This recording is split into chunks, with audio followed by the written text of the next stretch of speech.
Hola, buenas noches amigas y amigos. Aquí estamos un jueves más en la Caja Negra. Y estamos, como siempre, para tratar durante una hora un tema de actualidad, tratarlo a fondo, que en este caso la actualidad es fácil ponerse de acuerdo cuál es. El conflicto Israel-Irán o Irán-Israel, según se quiera ver.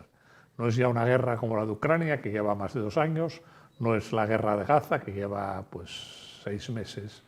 Es un conflicto latente. Seguramente no se puede hablar de guerra todavía, digo todavía porque se temer, pero ya lo sabemos, ¿no? El fin de semana pasado Irán lanzó 300 o 400 artefactos entre drones, misiles, bueno, distinto material bélico, y lo que se espera es una respuesta de Israel. ¿Cuál? Pues el tiempo dirá, ¿no? Para hablar de este tema tenemos a 3 invitados que paso a presentarnos a continuación. En primer lugar, aquí de mi derecha a izquierda, Javier González Vega, que es catedrático de Derecho Internacional Público. ¿Qué tal, Javier? Muy bien. A ver si nos instruyes a fondo. Muy bien. Muchas gracias por estar aquí. Gracias a en vosotros. segundo lugar, Francisco Campa, que es historiador. ¿Qué tal, Francisco? Bien, vamos a ver. A ver, ¿qué nos cuentas? Y en tercer y último lugar, los últimos serán los primeros, Rafael Sempau, que es profesor de Historia. ¿Qué tal, Rafael? Muchas gracias. Bienvenido a este templo del saber. Sí, gracias. Previamente vamos a presentarles una pequeña encuesta que hemos hecho por la calle, comentando que, bueno, pulsando un poco cuál es el sentir de los ciudadanos. Estamos haciendo una encuesta sobre si a la gente le preocupa lo que está pasando en Israel e Irán. ¿Tú qué opinas? Pues a ver, yo creo que todas las guerras son una vulneración de los derechos humanos, o sea que está como todas, es preocupante. Sí. Sí, me parece bastante importante lo que está pasando, sí. Sí, no estoy tan informada como me gustaría, pero sí que me preocupa. Sí, a ver, es preocupante, o sea, en plena situación que estamos, en siglo XXI, que tenga que estar pasando esto, pues yo pienso que lo que estudiamos en historias de que nos parecía tan raro y tan, por decirlo así, como macabro que se estuvieran matando por X cosas, es como, sí, lo estás estudiando en historia, pero está pasando. Y pasa, pero como no está donde estamos, nos importa. Sí, para ponerlo, pero ¿estamos haciendo cosas? No. Bueno, pues ya estamos de vuelta después de la encuesta y, bueno, por presentar el tema no hace falta presentarlo, porque como decía, pues el fin de semana pasado, Irán, después de un bombardeo por parte de Israel de una sede diplomática o de un edificio adjunto a una sede diplomática en Damasco, después de eso, como respuesta a los pocos días, Irán lanzó esta ofensiva. Por lo visto, la ofensiva fracasó en el sentido técnico, diríamos, porque dicen que solo 7 cohetes o misiles llegaron a tierra a una base militar, de los 400, 300, 400, pero de todos modos es un vamos a decirlo, la frase típica, es un salto cualitativo, ¿no? Bombardear Israel no ya desde unas milicias de Hezbollah que están en Líbano, no ya desde Irak, también otras milicias, sino desde el territorio propio. No solo desde el territorio propio de Irán, porque también, por lo visto, salieron del Yemen algunos drones, etc., ¿no? Así que, bueno, ya me callo. ¿Qué os parece la situación? Estamos al punto de una guerra de gran envergadura local, por lo menos, no digamos ya si se internacionaliza. Estamos simplemente en un toma y daca sin mayor trascendencia, o una posición intermedia. ¿Cómo lo veis? Adelante, el que quiera. Venga, no seáis tímidos. En primer lugar, bueno, esto es un conflicto que lleva mucho tiempo y es un conflicto más complejo que solamente Irán e Israel, ¿no? Aquí hay que hablar también de un enfrentamiento entre países de la zona, ¿no? Hay un llamado eje de la resistencia, que es lo que en torno a Irán se fue creando mediante milicias proxy, que ya dijiste Hezbollah, están todas las milicias proxy de Irak, las milicias proxy de Siria, Hamas, los hutís y otros movimientos, digamos, fomentados, ¿no?, por las milicias al-Quds de Irán. Por otro lado está Israel, pero no solo está Israel.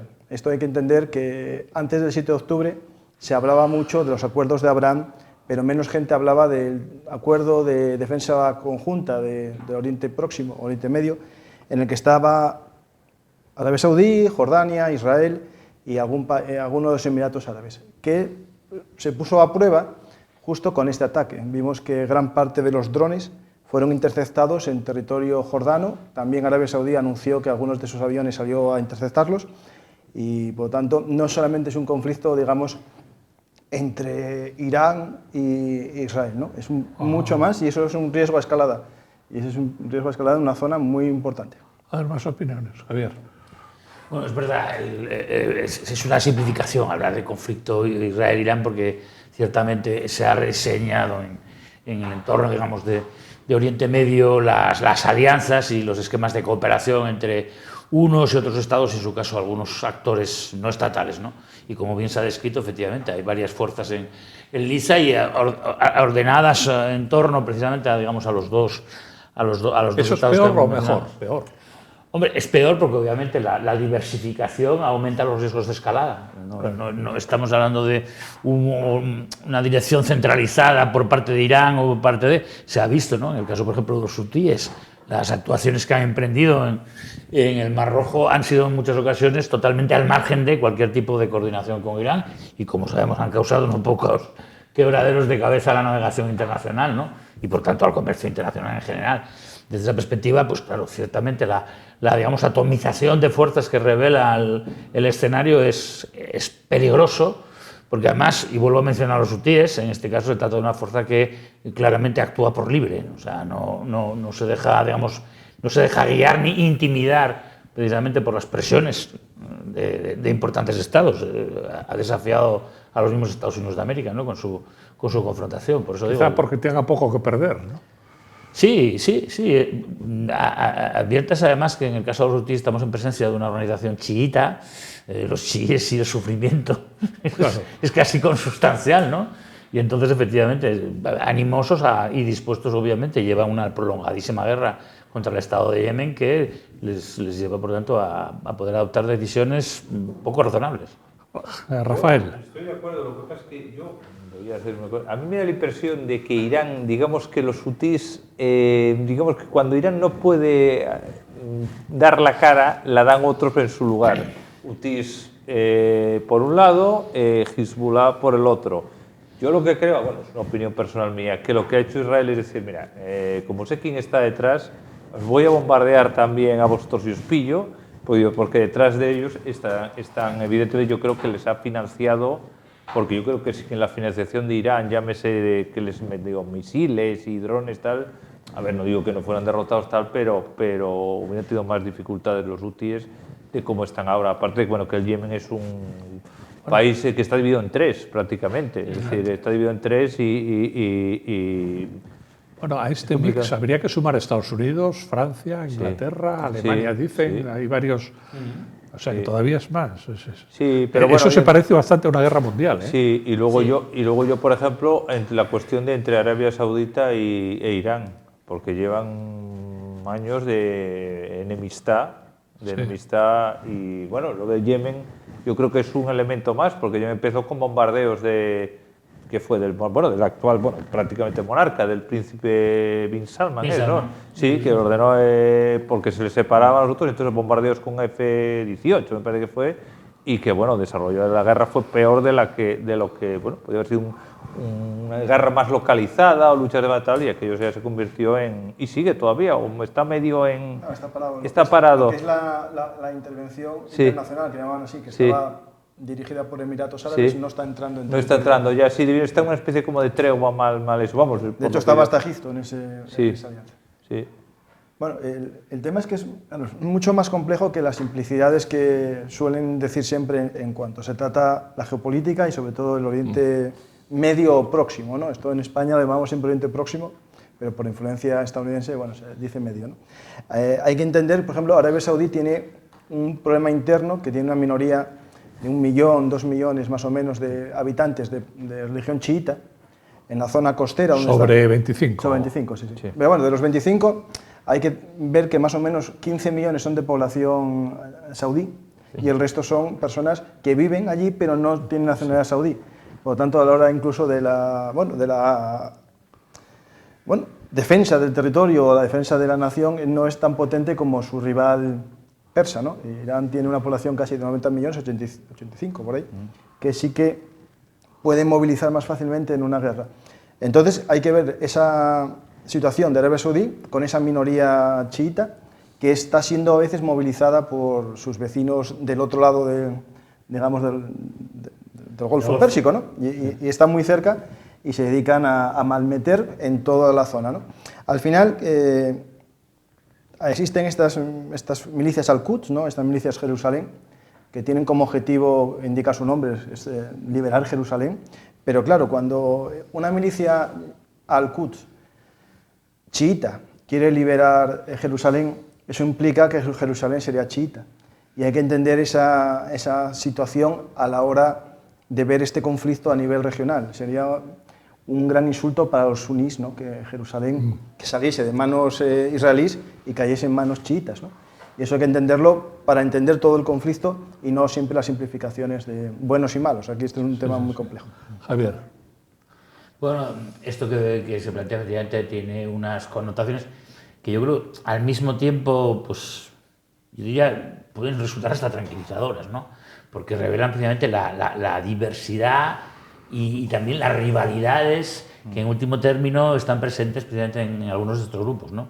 Entonces, bueno, puede haber una respuesta, y la ha habido en este caso, claramente, cuando se trata de conjurar al mal por antonomasia, que obviamente concita un apoyo común, ¿no?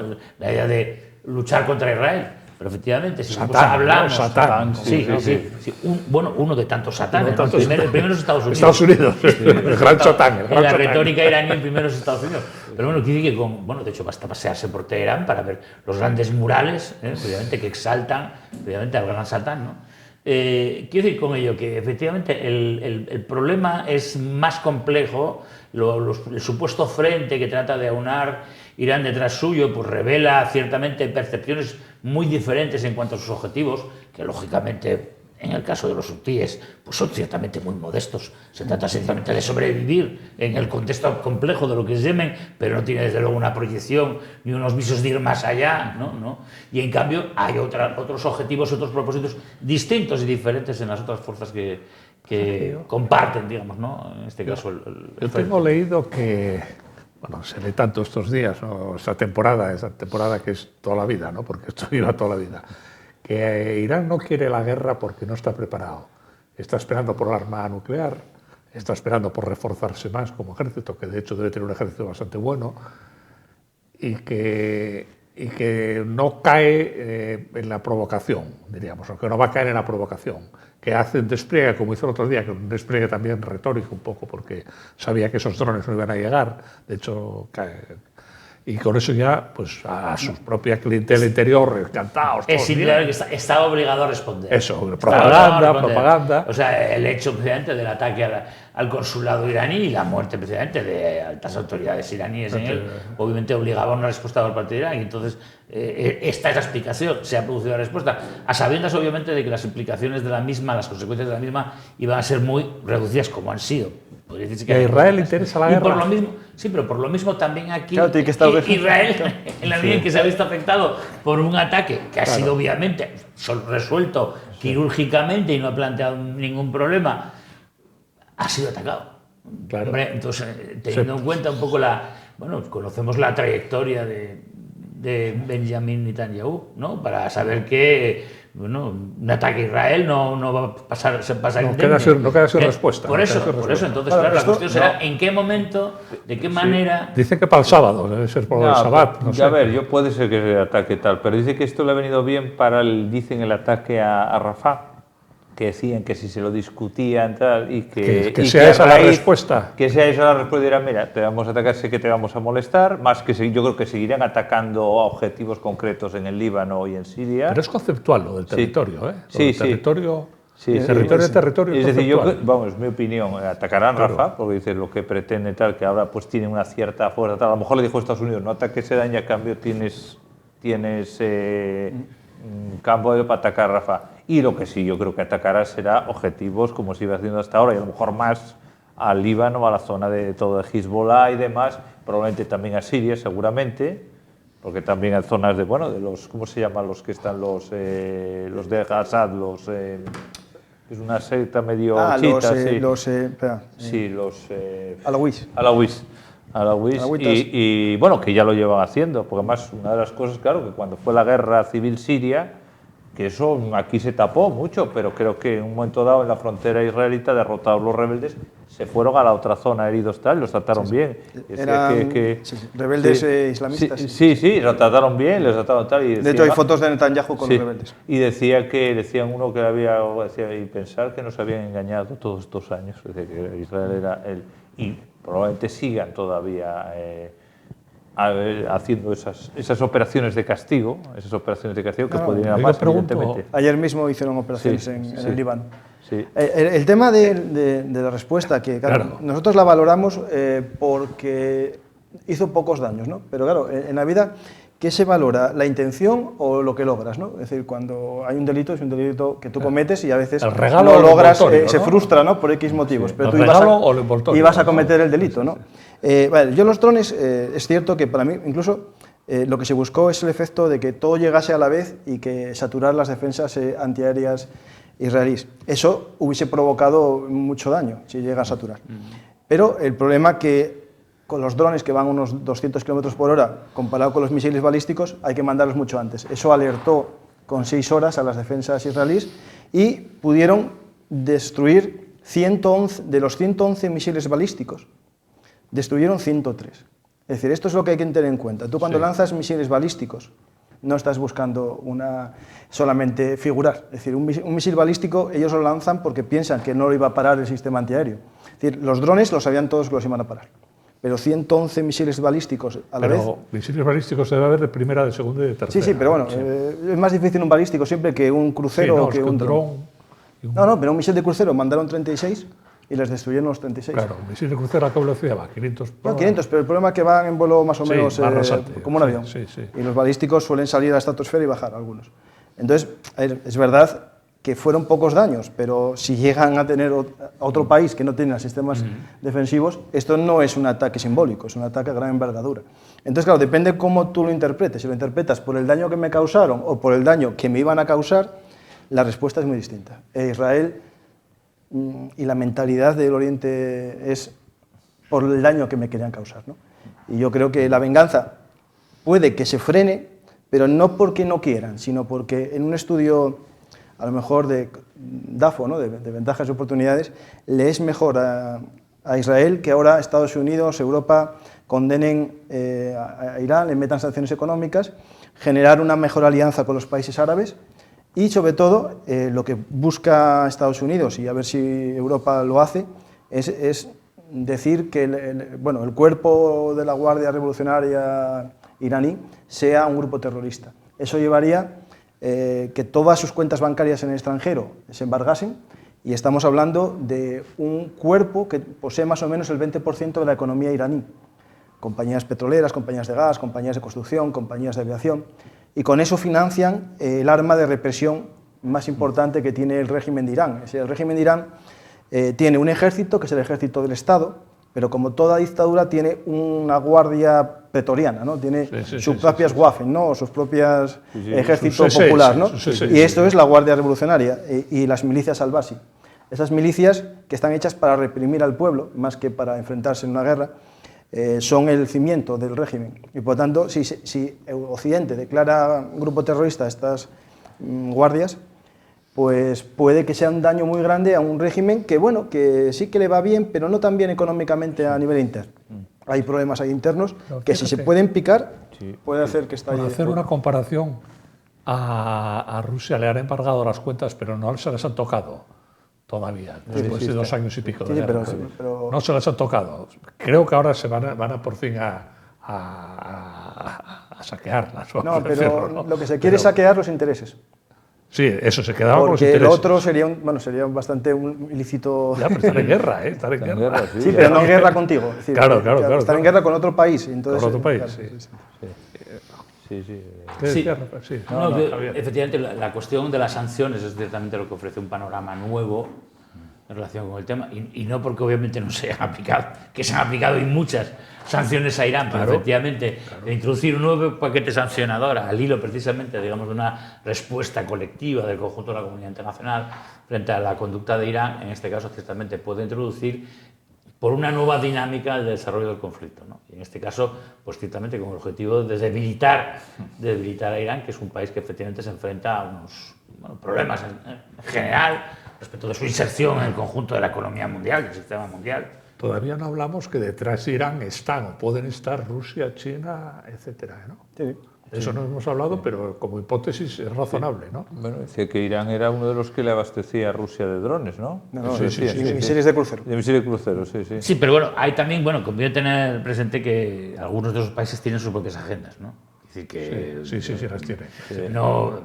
No voy a hablar tanto por el caso de Rusia, que obviamente está en su propio atolladero, ¿no? En el caso de la guerra de Ucrania, pero ciertamente China no se puede esperar que China obviamente vaya a mantener una línea absolutamente de seguidismo o de apoyo indiscutible a Irán, ¿no? Entonces, China va a hacer lo que buenamente le va a interesar, que le puede interesar ciertamente en un momento determinado, pues Irán ponga las cosas difíciles al bloque occidental, bien. Pero lógicamente China tiene sus propios propósitos, sus propios designios y además tiene el conflicto latente en su costa, ¿no? Sí. Bueno, eso ya sería para otra historia, pero... Claro. Pero, por ejemplo, sí que a China tampoco le interesa mucho un conflicto en la zona. Es decir, un conflicto como ya los hutís están dañando al comercio chino, obligando a gran parte de sus mercantes a dar una vuelta a África, aumentando 30 a 40 días el transporte, aumentando los fletes, aumentando los seguros, y si ahora a eso le añades que el Golfo Pérsico se cierra a los petroleros, el golpe a un país que se dedica a la exportación y a la importación de materias primas le hundiría su economía también. Es decir, a nosotros también, pero viendo que Estados Unidos ahora es el mayor productor de gas y de petróleo del mundo, a lo mejor a Occidente sería menos que a China. ¿Y no os choca que el petróleo no acuse la tensión, el precio del petróleo? Porque Estados Unidos ahora con el fracking está vendiendo petróleo mucho. Sí. Yo creo además, habría que verlo, pero imagino que porque ya hace, ¿os acordáis en los años 80 que Khomeini amenazó con cerrar el Golfo Pérsico? No, lo cerró. Hubo Sí, la llamada guerra de los tanques. Sí, que lleva a darlo. Entonces yo creo me imagino que Arabia y estos países tendrán oleoductos o habrán diversificado la salida por el rojo. Pero ahora están los hutís, claro. Es que había uno que salía, hay uno que salía del Golfo Pérsico hacia más o menos Yemen, pero ese no es muy grande, y el que se buscaba era a través de Siria o de Jordania a través de Israel salir. Por eso estaba todas esas alianzas que están ahí, pero eso está sin hacer. Está sin hacer, claro. Porque si estuviera, pues mira, hay guerra, lo sacamos bombeamos y... Claro, pero imaginar Egipto. Claro, Egipto es un país que le están hundiendo el canal de Suez. No está muy contento con sus vecinos de la zona. 100 millones de personas. Y 100 millones de personas, que no son casi nada. Y 100 millones que no tienen suficiente agricultura para darles de comer. Dependen de Rusia y de Ucrania para dar de comer a su pueblo. Es un tema que es... Eso trabaja a favor de la paz, esas circunstancias, ¿no? El comercio... Claro, el comercio trabaja a favor de la paz siempre, claro, eso está claro. Bueno, hay a veces que paradojas de la vida, cuando hay demasiada interconexión económica, también a veces genera guerras eso. Pero bueno, de normal sí, de normal. Claro. Otra cuestión, también habría que hablar de las cuestiones internas de Irán, la oposición interna que tiene, que, yo creo que... Pero es real, es propaganda yo creo de que la CIA. Sí debe haber, oposición, quiero decir, no creo que todo el mundo, porque hubo protestas, hubo fuerte represión, claro, eso lo aplastas, pero hasta que a lo mejor la situación económica empeore y pueda volver aparecieron pintadas en algunas ciudades de Teherán diciendo bombardearlos que nosotros les damos desde dentro. O sea, hay ya cierto movimiento. Hay que entender, cuando hablamos de Irán, al igual que cuando hablamos de cualquier país del mundo, no es todo blanco, todo negro. Es decir, Irán es un país que, persa, cultura persa, pero tiene una gran parte de la población azerí, en la zona norte, en frontera con Azerbaiyán, tiene muchos kurdos, tiene el Baluchistán, un territorio en la zona fronteriza entre Pakistán y Afganistán, que aparte de ser un pueblo sin Estado, el Baluchistán, son sunís. Y ahí hay un movimiento muy fuerte de nacionalistas baluchis y, por otro lado, de presencia de ISIS-K. Entonces, sí que en esa zona puede haber ciertos levantamientos si se empieza a machacar al régimen en Teherán. Por ejemplo, hace poco vimos un atentado en la sede del cementerio de Suleimán, el gran jefe de los Al-Quds. Y bueno, acuérdate que hace 2 años y pico se decía que Putin las iba a pasar moradas porque la guerra de Ucrania iba a desestabilizar el patio trasero. Yo creo que es más popular que nunca.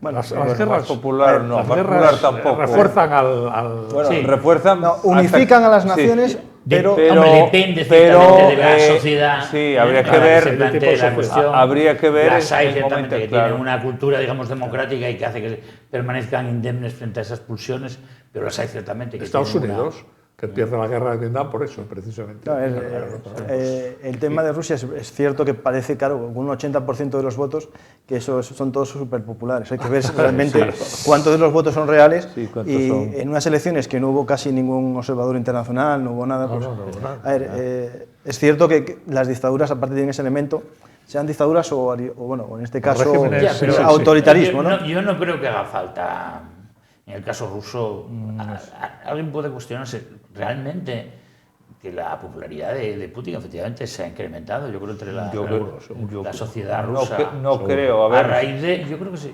Solo hay que ver cuando la movilización aquella, la gente que huía, no Un eran millón. 4 gatos. Huyeron es un decir, millón, que se dice por- es decir, 1 millón de personas, ahora por ejemplo no, en la zona de Orenburgo y eso, que están en una inundación total, claro, el ejército desaparecido. No. Entonces dice que aquello está muy mal, está la gente muy furiosa. Claro, es una zona bastante tal, pero... Claro, hay que entender la mentalidad de los pueblos, ¿no? Sí. Rusia es un pueblo que nunca tuvo una Democracia, especie de visión democrática, ¿no? Ni una burguesía democrática. Y entonces fueron pasando de siervos de la gleba a ciudadanos, bolcheviques de la gleba, y ahora siervos Bueno, de... tuvieron su régimen parlamentario el 19, tuvieron su... Pero Sí, duró... 4 meses. No, perdón, no tuvieron parlamento, no tuvieron Sí, la parlamento. Duma. La Duma estuvo- La Duma sí, lo que pasa sí, pero con estuvo... los mencheviques estuvieron, sí, pero bueno. Pero estuvieron unos meses que 7 tampoco... meses. 7 meses. Bueno, eso ya la revolución. 7 meses y que... No, bueno, y No, que no, realmente no, ahora se sabe que el que mandaba no era la Duma, sino el soviet de Petrogrado. Pero que era el que anteriormente, realmente con mandaba. el zar Alejandro II... No. Sí, yo el creo zar decía que iba a hacerlo tal y lo asesinaron los anarquistas. Pero Sí, era claro. una Duma no claro, muy, sí. digamos, era casi de la aristocracia, ¿no? Sí, pero bueno. A ver, en Rusia, que yo sepa, bueno, de hecho el partido más votado siempre en la época aquella era el Partido Verde, que era el partido de los campesinos, que buscaba el reparto de las tierras y realmente no tuvieron una representación en el Parlamento de San Petersburgo de aquella, Sí. porque lo manejaban los mencheviques y los bolcheviques. Es decir, bueno, Rusia es un tema que es muy complejo, al igual que Irán. Claro. A ver, Irán es lo mismo, al final son regímenes autoritarios que parecen muy duros y parecen los más eficientes, pero siempre el que conoce un poco esos sistemas son los más corruptos también, porque el que está siempre ahí metido suele haber corrupción, y son ineficientes a la larga. Es decir, y yo creo que Irán... Pero son potencias, al mismo tiempo también. A ver, No, pero son potencias porque... Sí, a ver, Irán- muchas materias Irán, primas. A pesar de todo lo que se dice de Irán, que si la propaganda anti-iraní es feroz de los últimos, bueno, desde Khomeini, Irán es una potencia. Es una potencia porque la renta per cápita de sus ciudadanos son $3.000 frente a los 55.000 de Israel. De Sí, renta sí, per sí, cápita. sí, abismal la Claro, diferencia, claro. Si tú tienes una economía que, bueno, sí, al ciudadano le das un coche que es casi el que teníamos nosotros hace 40 años, ¿no? Un SEAT, un Renault, un Peugeot 505 de los de hace 40 años, y lo inviertes todo en hacer cohetes, en hacer una central nuclear no con fines civiles, sino para hacer un arma nuclear, te conviertes en una potencia militar. Pero eso te convierte en una potencia. A ver, al final estamos viendo que Rusia, ¿no?, que era el segundo ejército del mundo, no puede que venza a Ucrania, pero le costó 2 años de guerra, o 3 o 4, miles de muertos, porque una cosa es el aparentar ser una potencia y otra serla. Es decir, yo creo que Irán está en esa situación en la que hace buenos desfiles, tiene buenos montadores de vídeos y tal, tiene armas que llegaron, pero bueno, es un ratio casi del 98% de destrucción. Yo no sé si Bueno, una también potencia. eso, la fuente es occidental, también habría que ver, ¿eh? Claro, eso también habría que Yo, cogerlo. las únicas fuentes que vi no occidentales eran tan malas que eran fotos de un F-16, Sí. ¿vale?, del año 2006 en Irak, otro que era un F-16 sin camuflaje, y los aviones del ejército israelí tienen camuflaje. Por tanto, la gente muestra imágenes que no... A ver, no Que no. Que no son cualquier reales. persona Sí, que tenga sí, dos sí. dedos de frente. Sí. No hubo un impacto directo en la base aérea. Hubo, en la pista, hubo en ciertas zonas, pero no fue un daño tan grande como Tan grande. se supone con 300 proyectiles. Es decir, ¿no? Bueno, vamos a hacer una pausa de hidratación, como el fútbol, y volvemos dentro de un momento y vamos a subir el tono. Vamos a hablar de la perspectiva nuclear, que no se asuste nadie, hasta ahora.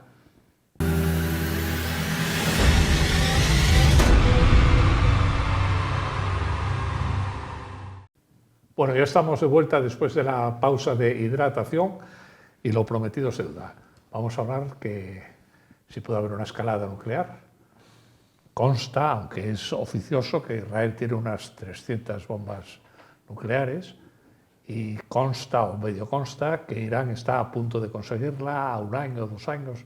Lleva así toda la vida, también, a punto, y no la consigue nunca. Pero bueno, vamos a suponer que esté muy cerca de conseguir el arma nuclear. ¿Es verosímil que se diese ese paso o es simplemente el arma nuclear es una cuestión retórica? Hombre, en el caso concretamente de Irán, si tenemos en cuenta la historia pasada, lo que cabe imaginar es que sí, efectivamente, Irán está en vías de dotarse de armamento nuclear, habrá acciones previas, obviamente de respuesta que obviamente tratarán de desbaratar en el último minuto, que Claro, se lleva haciendo sistemáticamente Israel, ha desarrollado actividades, además, bueno, casi intuitu personae, ¿no? Dirigida precisamente a eliminar a la persona concreta responsable de tal o cual actividad en el programa nuclear. Bueno, Tanto, yo creo que eso es tan previsible que nos va a dar pautas acerca de a qué nivel y en qué momento se encuentra la progresión del programa nuclear iraní. ¿Puede ser esa la respuesta de Israel, sencillamente? ¿Atacar instalaciones protonucleares? Hombre, podría serlo, pero es que la pregunta que yo me hago es, ¿está realmente en necesidad? Yo por eso soy un poco más cauto. Pienso que los avances del programa nuclear iraní no son tales, sobre todo porque sabemos, ha habido la famosa denuncia del acuerdo que trataba precisamente definitivamente de abordar el tema, y de desincentivar a Irán en relación con precisamente la persecución del programa nuclear.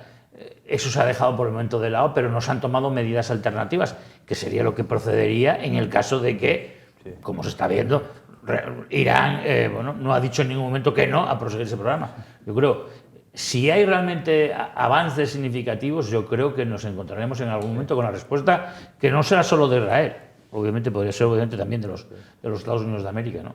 Y sería una respuesta contundente.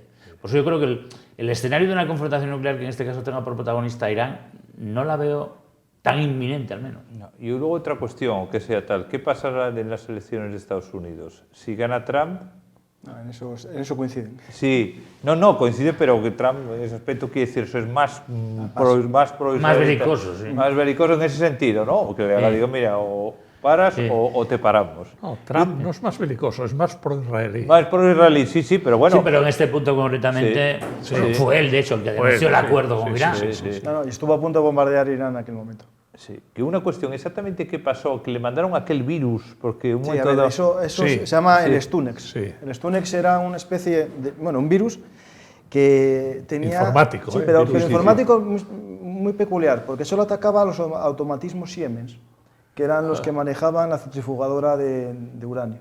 Entonces, lo que hizo Israel fue infectar todos los ordenadores del mundo, y de hecho podéis hacer un experimento, casi todos los ordenadores del mundo tienen el Stunex en algún momento, es un troyano, que solo se activa en los automatismos.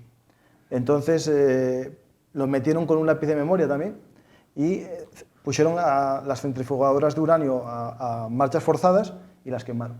Y quemaron todo el proceso que había de uranio.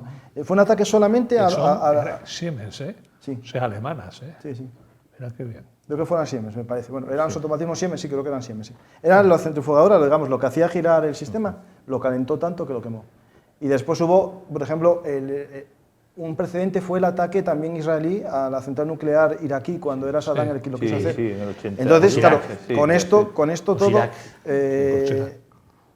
Irán está haciendo sus pruebas nucleares, sus laboratorios bajo tierra, para que no sean bombardeados, y también ya offline, ¿no? Es decir, ya no se puede meter en ningún sistema online. Por eso se mató a varios jefes de la investigación. Sí. Por lo tanto, yo un ataque lo veo complejo, porque claro, ahora hay que pensar en los montes Zagros, tienen bases aéreas, incluso subterráneas ya Irán. Entonces, bueno, es complicado decir, bueno, vas a bombardear, pero el problema es que hay una montaña, están metidos en montaña, y los drones, los sistemas de misiles, los tienen en bases subterráneas. De todos modos, hay bombas con una capacidad de penetración sí, pero no hay tantas. Sí. Es decir, que penetren 50 metros sí, pero que penetren 100 o 200 ya... Únicamente a lo mejor que tendrán espías, sospecho. Sí, que sí, tengan sí, tener espías allí, que dirán, bueno, a ver cuál es el punto débil, el respiradero supongo que será. Claro, eso tiene que respirar de alguna manera. Esa es la cuestión. Hay una idea que es la bomba electromagnética, la que todo el mundo conoce y que es la bomba nuclear en la estratosfera. Eso te genera un pulso electromagnético que quema todos los circuitos. Pero Israel se rumorea que tiene una bomba electromagnética ordinaria, o sea, no nuclear. No nuclear. Sí. Y que la pueda hacer estallar en alguna zona, en Teherán, por ejemplo, y dejarles en la era prehistórica. Claro. Que estamos en una guerra, claro, tú imaginas que quemas todos los... Fijaros los que ahora todos los países, España también, el ejército del aire ya se llama del aire y del espacio. Sí. Yo creo que la tercera guerra mundial que va a haberla va a ser una guerra espacial.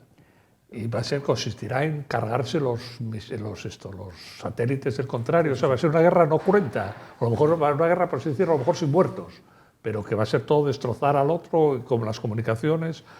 Bueno, claro, la ciberseguridad claro. Se explica porque obviamente las ciberamenazas son un nuevo frente, ¿no? Y de hecho ya se ha elaborado un manual precisamente de ciberguerra y obviamente con las normas aplicadas en el supuesto de la conducción de esas operaciones, que efectivamente estamos en presencia de una nueva dimensión, una nueva generación, de los conflictos armados. No sé si es el batallón 900 o 9000, es un batallón solo de guerra, o sea, en Internet. Digital. Tiene una unidad a nivel de batallón de informáticos.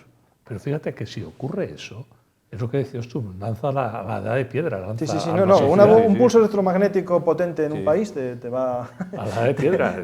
al caballo. Claro, es que pasaría a morirse de hambre todo el mundo, claro, porque...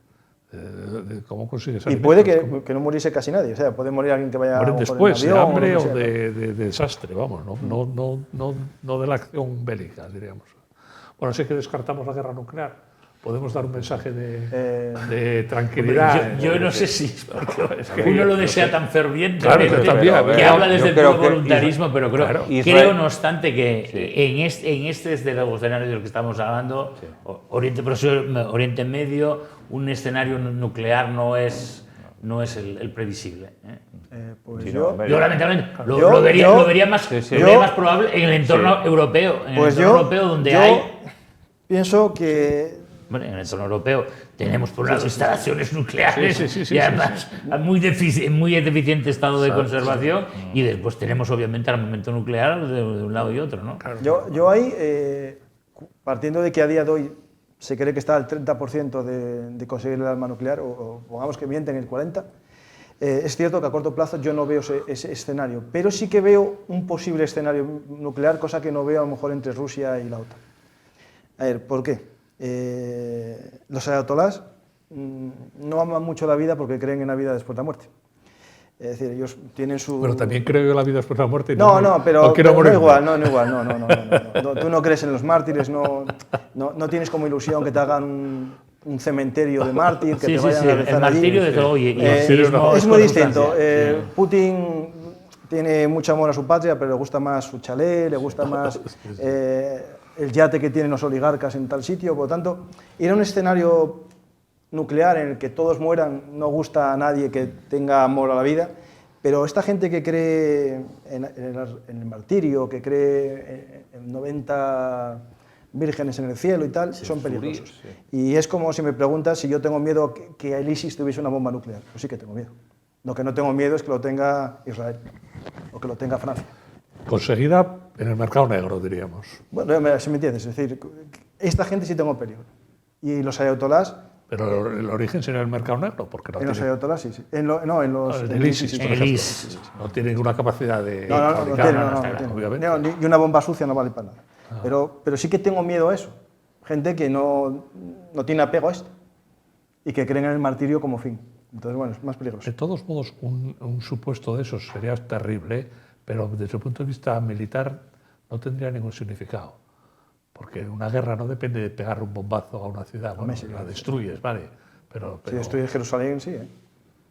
Jerusalén, meter una bomba atómica en Jerusalén... Bueno, pues en Diadoma, o sea, es que no me acuerdo cómo se llama la central nuclear israelí, Diadoma, Dimona, esa, la lanzas ahí y, eso sí. Y acabas de dejar medio Israel contaminado. Eso sí, porque para 100 años o para 500 años. Pero es que Israel, que tiene 50 kilómetros de ancho. Sí, es ya, como... lo que pasa es que, hombre, también un poco absurdo, ¿no? Contaminar lo que es también tu tierra santa Sí, propia. tierra santa, Es sí. decir, Sí, yo lo que quiero es todo eso, sí.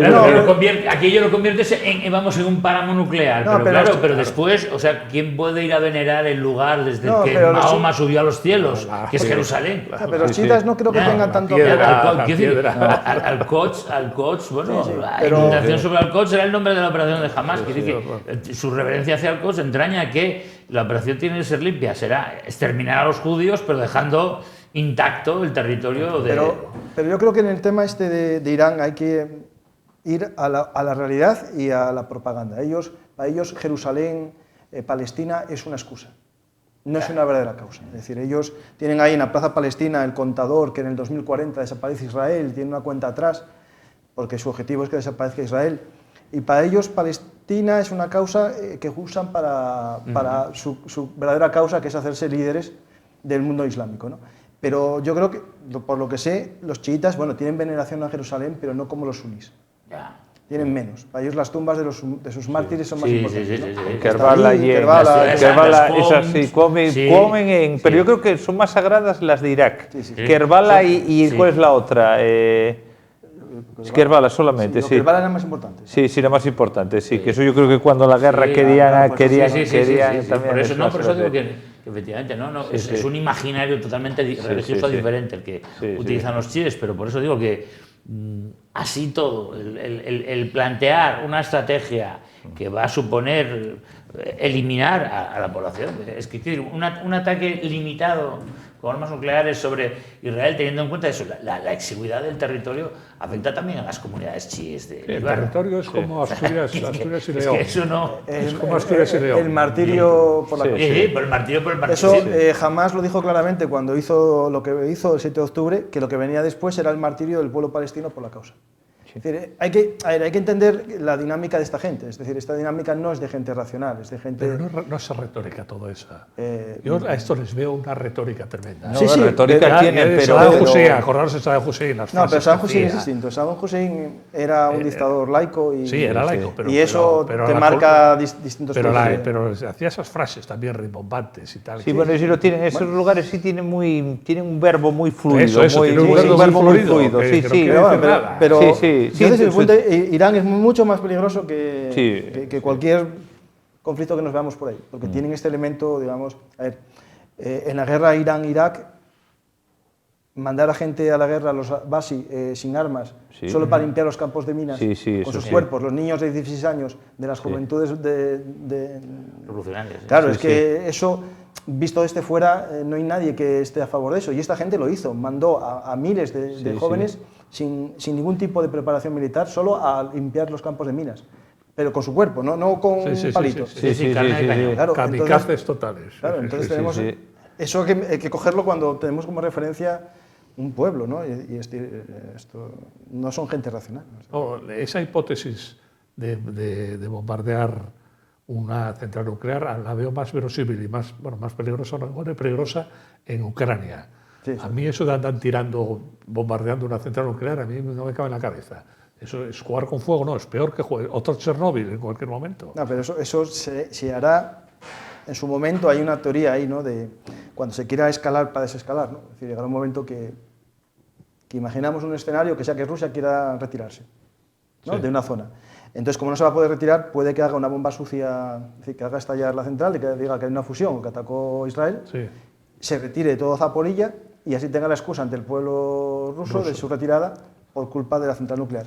Eso es una figura que se está estudiando. La OTAN no tiene, o sea, no la OTAN, sino los think tank estos que examinan escenarios muy factibles. O sea, es un nuevo Chernóbil. Pero solo por parte de Rusia o también por parte de Ucrania, porque bueno, Ucrania no creo que haga eso.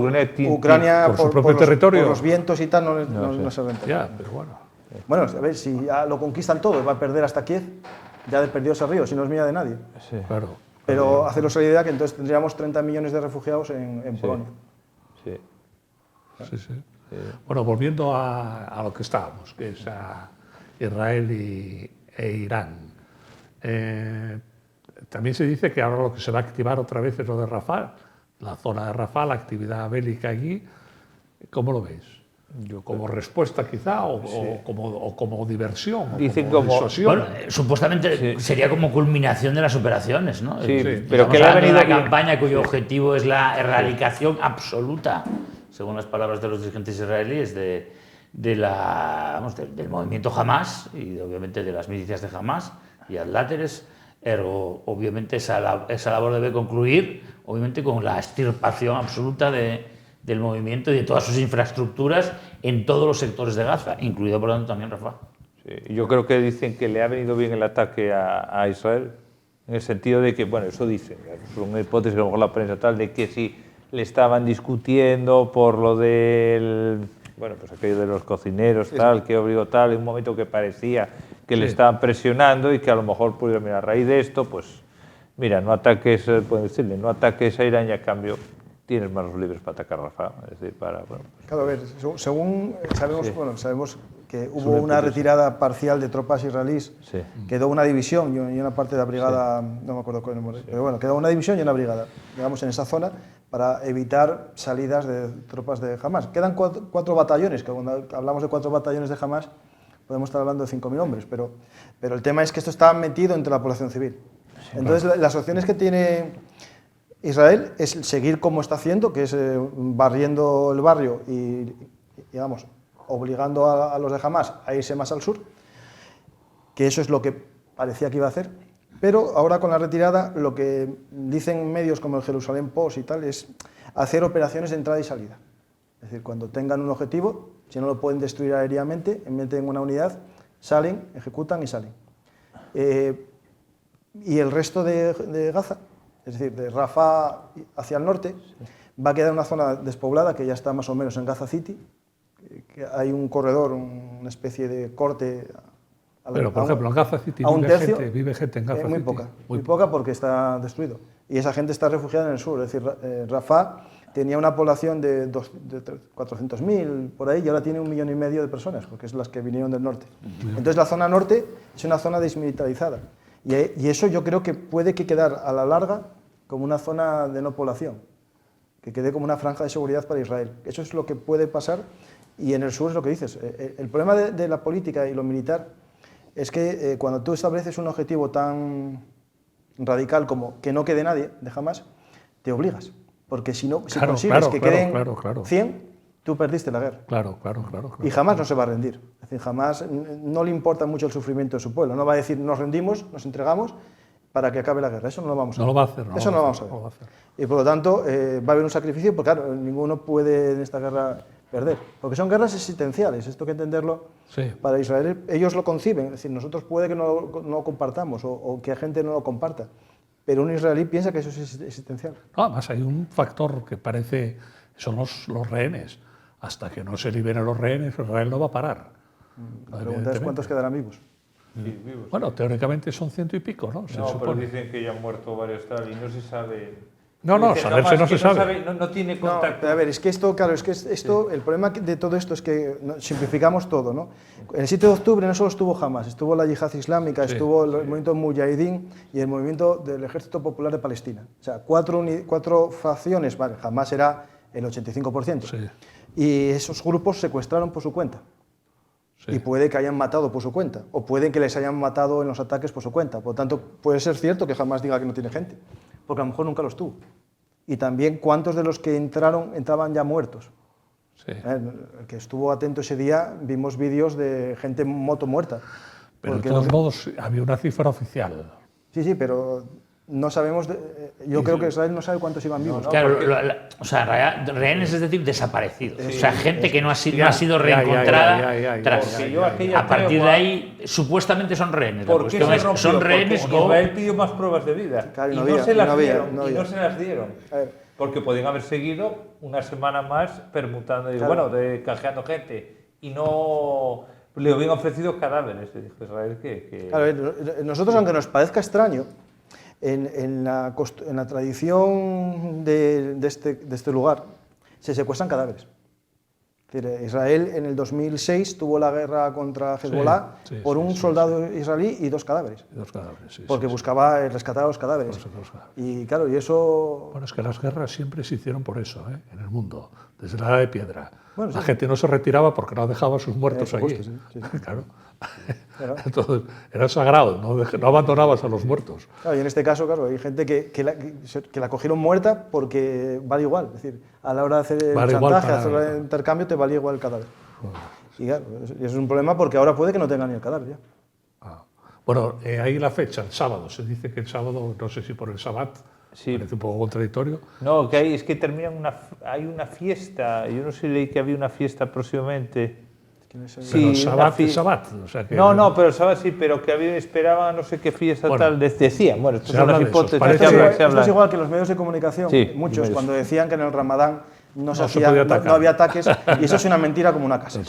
Porque el yihadismo aumenta exponencialmente sus ataques en el Ramadán. De hecho, hay una cifra que más o menos en un informe del Instituto de Estudios Español, el ISE, me parece que era, el 20% de los ataques terroristas se producen en el Ramadán. Y si eso dividimos un año entre 12, nos sale que sería el 8%. Sí, no, eso era irracional completamente. No, es porque es como Navidad, ¿no? No es como Navidad. Para ellos no. Porque aparte van al cielo más fácil, me parece. Pero lo que os decía, el sábado os parece una fecha, porque claro, si la respuesta se aplaza sin el día, ya no es respuesta. No, sí es respuesta. ¿Irán cuánto tardó? 15 días o más. Por parte de Israel, digo. Si la respuesta tiene que ser inmediata yo no soy muy dado a especular y concretamente sí, atribuir una fecha... No, nada, atacarán cuando menos espere. Fatídica, ¿no? Cuando menos espere. Si hay pruebas que te lleven a tal, puedes aventurarte. Yo en este caso, como no tengo claro cuál sería ni la respuesta, ¿no? Pero, por lo tanto, ¿respuesta va a haber? Sí. ¿Cuál? A lo mejor estamos ante un ataque informático a gran escala, no sabemos. Va a ser una respuesta aparatosa y al decir aparatosa quiero decir más aparente que real, yo creo. No, eso no. No, nadie quiere la guerra. Es que, ya, pero meterte en un embolado aparatoso, no real, para que el otro te responda real. Es decir, no, aparatoso como fue el ataque de Irán. El ataque de Irán fue más aparatoso que real. Pero fue... No, eso fue... No real, no real porque lo hicieron no real. Ya. No, porque tenías defensas. Es decir, sí. A ver, si me lanzas 50 cuchillos y después resulta que tengo un chaleco de antibalas... Pero vamos a ver, Hezbollah y estos están tirando cohetes todos los días. Saben la capacidad de Israel para frenar los cohetes. Pero son distintos. Los cohetes los para la cúpula de hierro. Sí. Y los misiles balísticos no los para la cúpula de hierro. ¿Los para? Otro sistema, que no me acuerdo el nombre, ese sistema... Bueno, eso no me acuerdo. Es un sistema que Europa está también metido. España es accionista del sistema de defensa. Es un sistema balístico, sale a la estratosfera el misil. El misil. El que va a la caza. El que va a la caza sale también, es que no me acuerdo el nombre ahora mismo. Y después está, a ver, tienen 4 sistemas básicamente. El Patriot, los Patriots normales, la cúpula de hierro, la cúpula, el Iron Beam, que es el láser, que está en funcionamiento parcial, y después tienen el sistema para los balísticos. ¿Y este se supone que es la primera vez que se utiliza? Sí, contra balísticos, sí. Lo cual es un test también. Claro, Israel le vino muy bien. Sí, claro. Y sabe que funciona. Sí, está Estados Unidos tomando notas, claro. No, es que Estados Unidos es el cocina. Claro. Son los dos. Bueno, eso estaba implicados. Los militares, obviamente, estaban despachados allí, obviamente, para coordinar las operaciones. Ahora Israel sabe que tiene un seguro. Y muchos piensan que, como no le hizo daño, porque está bien protegido, no va a hacer nada Israel. Pues la pregunta es, si yo sé que estoy protegido y no me vas a hacer nada, lo vas a saber. Lo vas a saber porque te veo daño todavía. Sí. Es que esa es la mentalidad de esa tierra. Es decir, es que no, estoy seguro, pues ya verás. Pero entonces volvemos al principio. Vamos a ver una crisis económica importante, vamos a ver cosas que tampoco le convienen a Israel. Israel es un país muy dependiente económicamente, aunque es una potencia tecnológica y demás, pero depende de muchas cosas, ¿no? No, claro, a Israel no le interesa porque tiene 300.000 hombres reservistas que no están produciendo. Claro, exactamente. Es un país pequeñísimo, vamos, pequeñísimo. Al lado de estos otros, ¿son cuántos son? ¿11 millones? No, menos.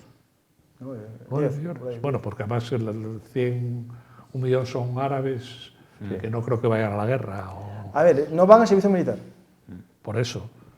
Algunos están en unidades de beduinos y unidades militares. Hay algunas porque unidades. los drusos sí van a la guerra, ¿no? Los drusos sí. Drusos y beduinos pueden ir a Los drusos sí, porque los drusos sí. Son un grupo religioso que no es musulmán. Probablemente cristianos sí vayan o no. Y es más, nunca tuvieron una vinculación con los árabes musulmanes. No, al revés. Al servicio militar no van ni los drusos, creo que tampoco. Lo que pasa que van los voluntarios. drusos sí forman parte del servicio militar. Sí, o tienen una unidad. Y son uniformados y pueden llegar a todos los escalafones. No. Y los beduinos también. El beduino y el musulmán israelí o cristiano puede ir al ejército, pero como voluntario. Es decir, se apunta a una unidad militar y hay varias que son de beduinos y otras unidades que se meten en unidades, digamos, normales, ellos. Pero no hacen servicio militar, que es la diferencia. Digamos, son profesionales. Bueno, eso, sí. No es como los...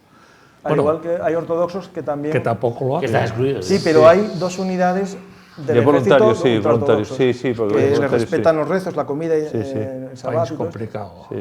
Pero tienen, Asal, no me acuerdo, sus nombres están raros. Yo quería insistir en eso, en la guerra económica. Quizá la respuesta sea solo de sanciones, como decíamos antes, ¿no? Sanciones que sean suficientes. El problema es que todos sabemos que si yo soy Israel y sé el grado de cumplimiento de las sanciones que está haciendo Europa a Rusia, no hay. Diré yo, no hay. ¿Y eso es lo que me ofrecéis? Sí. Lo mismo que con Rusia, No, que eso no hay, resulta que España firmó no tal y somos el mayor comprador de diésel ruso. Está haciendo un gran negocio. Rusia está haciendo un gran negocio. El problema que tenemos con esto es que sabemos qué pasa con las sanciones. Bueno, pero esta es una guerra distinta, ¿eh? Esto es una guerra mucho más a muerte, por así decirlo. Puede ser una guerra mucho más a muerte, quiero decir. La guerra de Ucrania es terrible, pero desde fuera se la ve un poco como un teatro de combate, pero estamos fuera. En España, Francia estamos fuera. Pero esta guerra, aunque estamos fuera evidentemente, pero implica a todo el mundo. Implica el petróleo, desestabiliza la zona más conflictiva del mundo. Yo creo que es muy... Bueno, dirá que está muy lejos también, claro. Es que... Está lejos físicamente, pero yo le veo mucho mayor alcance, ¿eh? La guerra de Ucrania, yo creo que... Por eso yo creo que también en el fondo existe la intención, al menos por parte de muchos actores, de tratar, obviamente, de evitar que la dinámica derive en una espiral, en una espiral que sería ciertamente muy peligrosa, ¿no? Pero por eso digo que ahí yo sí que veo claramente, por ejemplo, cuando hablamos de otras potencias alternativas, China, etcétera, obviamente no se van a dejar ni mucho menos, y todo lo contrario, van a ser, llegado el caso, activas, precisamente para tratar, obviamente, de encarrilar la cuestión y la situación y de evitar una deriva que complique todavía más las cosas. Todo lo de la franja y la ruta y la seda y todo esto se le va... Por eso. Se le va... Al garete. Al garete, totalmente. Bueno, estamos ya en los últimos 4 minutos. Yo os pediría uno por uno que hagáis, ya sé que es una frivolidad lo que voy a decir, que hagáis un pronóstico a corto plazo y no solo a corto plazo, a medio plazo. ¿Qué va a pasar? A ver, empiezas tú, Rafael. ¿Qué va a pasar? Me ratifico, yo creo que lo que va a hacer Israel es ataque a Rafah y continuar haciendo operaciones de castigo contra los chiitas en el Líbano y en Siria. Pero no a Irán directamente. Por el momento no. Yo creo que primero intentar acabar con el asunto Rafah, digámoslo así. Es decir, que aprovechará este momento. Y luego ya probablemente sí ya se haga algo con respecto a Irán, pero... Es un panorama preocupante, pero no muy preocupante. ¿O sí? ¿Cómo lo ves? Protestarán mucho, como lo que hacen ahora, protestarán, pero... No sé yo hasta qué punto, si no han hecho nada hasta ahora, no sé qué pasará. Claro, esto yo puedo prever, bueno, es una hipótesis evidentemente, pero lo que ocurra de la otra parte, esto ya sería... Claro. Es decir... A ver, Francisco. Bueno, no sé. A ver, prospectiva. Esto es complicado, ¿no? Porque a veces acierta y a veces no. Entonces, sí, claro, esto es una hipótesis. Yo planteo esa 100% con lo que tú dices. Primero, va a acabar con los frentes que tiene abiertos. Hay una doctrina militar en Israel que la aplicaron en casi todas las guerras, que es acabar un frente para ir a otro. en todas sus guerras, en las guerras defensivas y en las guerras de Era invasión. lo que Belmonte, el torero, decía, los toros de uno en uno, ¿no? Sí, claro, no, es lo que tienes que hacer. Incluso la Alemania en su momento, cuando triunfó, iba con esa teoría, primero un frente y después otro. Entonces Israel ahora mismo tiene un frente casi cerrado, podemos decir que Rafah no es un riesgo, por eso retiran tropas. Es verdad que le quedan tropas de Hamas ahí, pero no hay un riesgo de contraataque de Hamas. Por lo tanto, puede eso esperar. Tiene otro lugar en el Líbano, con Hezbollah. Por lo tanto, yo creo que va a machacar a Hezbollah, le va a atacar. Y además, ayer una noticia que pasó desapercibida, un ataque con dron libanés, ese sí que hizo daño, porque solo fue un dron, y atacó un centro social y hubo muchos heridos allí en Israel. Por lo tanto, eso sí que va a 100%, va a haber algo allí. No sé si va a haber una intervención terrestre, porque ya hay maniobras, hay entrenamientos en la zona norte. Río. Por lo tanto, puede que haya algo ahí. Y yo no descarto un ataque a territorio iraní. Primero creo que va a ser informático, a lo mejor. Un gran ataque informático, que eso Israel es especialista. Tiene las mejores, digamos, casi ejército profesional de ese tema, un ataque cibernético. Y después, si hay un ataque a gran escala, el problema que tiene es que tiene que sobrevolar Jordania e Irak. Claro. Y hasta qué punto. Podría atacar por Arabia. Sí, podría atacar por Arabia pero y dicen que Arabia que se cree que le va a dejar. O ayudaría. O digamos que... No, pero para atacar por Arabia después tiene que girar mucho para ir a Teherán. Bueno, podría atacar la zona sur de Irán. Sí, pero esa zona sur, la que está esa zona por ahí, se llama la zona de Baluchistán y toda esa zona. Sí, esa menos. No hay mucho objetivo por No ahí. hay mucho objetivo, sí. Bueno, Javier, tu turno, último, cierre. No, la verdad no estoy en condiciones de... Bueno, hombre, estos son hipótesis. De plantear aventurar algo que seguramente se verá frustrado por la realidad no más inmediata, ¿no? Sí. Creo, no obstante, efectivamente, que tiempo respecto del hipotético ataque, la hipotética venganza israelí, eso va a llevar algo de tiempo. No creo que lo veamos el sábado como tú pretendes. Y efectivamente, entre tanto, se proseguirán los objetivos y se culminará, por tanto, las operaciones militares en frentes que están en este punto mucho más calientes que la más simbólica, ¿no?, respuesta frente a Irán. Muy bien, pues nada, gracias a los tres y aquí despedimos el programa. La verdad es que es un tema dramático de los haya, ¿no? Pero bueno, hemos procurado no cargar las tintas y analizarlo fríamente y no incluso con buen humor. Buenas noches y hasta el próximo jueves, que volveremos con otro tema.